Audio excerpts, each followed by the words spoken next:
that you're going to get peace. Any other way than having peace with God. Episcopal pastor, you can correct me if I'm wrong.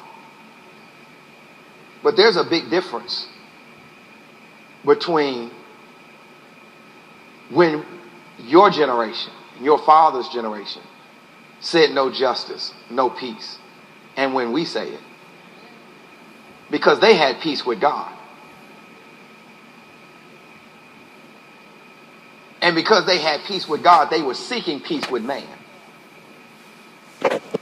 But it was well with them on the inside because they know who they were. See, when we say it now, we're saying peace through legislation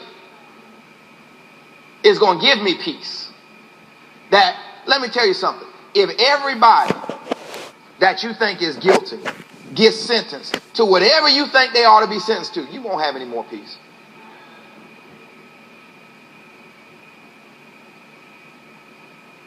You won't have any more peace. You got to have peace with God. You got to have peace with God. Listen, this is what every person needs right now. You need to know that God is with you. You need to make sure you are with him. And you need to get out of this world.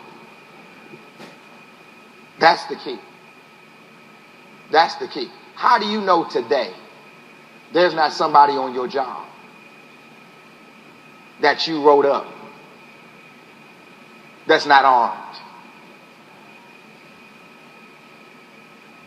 How do you know today there's not somebody in this church who's upset that they didn't get the seat they want?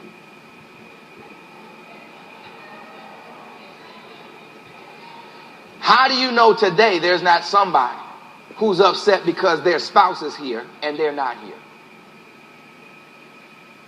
How do you know the next time you go to the grocery store, there's not somebody who got fired from the grocery store, who doesn't like the name of the grocery store that you shop in?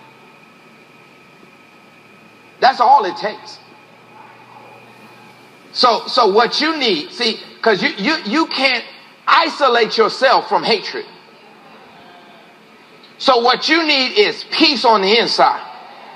Because where we are in the world now, you can't find a destination. You got to find a position. And that position has to be, it's well with me on the inside. Because there's no destination that I can go to that guarantees me peace. But there's a position that I can take in Jesus that guarantees me peace no matter my destination. So now I'm free to move from destination to destination. Not because nothing may not happen to me, but it doesn't matter what happens to me. It's well with me.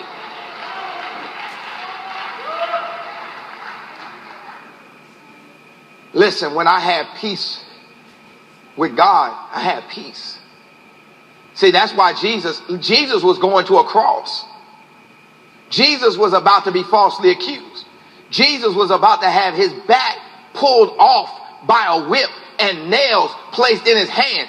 Jesus was about to have all of his network scatter, deny, and lie on him. But he said, it's all right because my Father is with me. I'm not alone.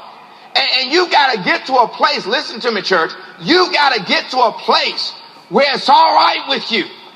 Because you're not alone. Because Jesus is with you.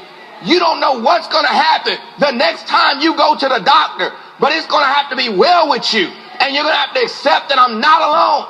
You don't know when the next time the phone rings, it's going to be something evil and not good. But it's got to be well with you. And you can't try to get peace in the storm. You need to get peace before the storm.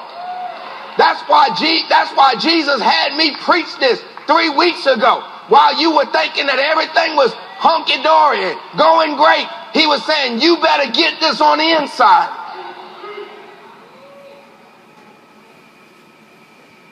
Every person needs an assurance that God is with them. And the only way to have that is you got to invite him in through Jesus Christ. But then you got to be with him.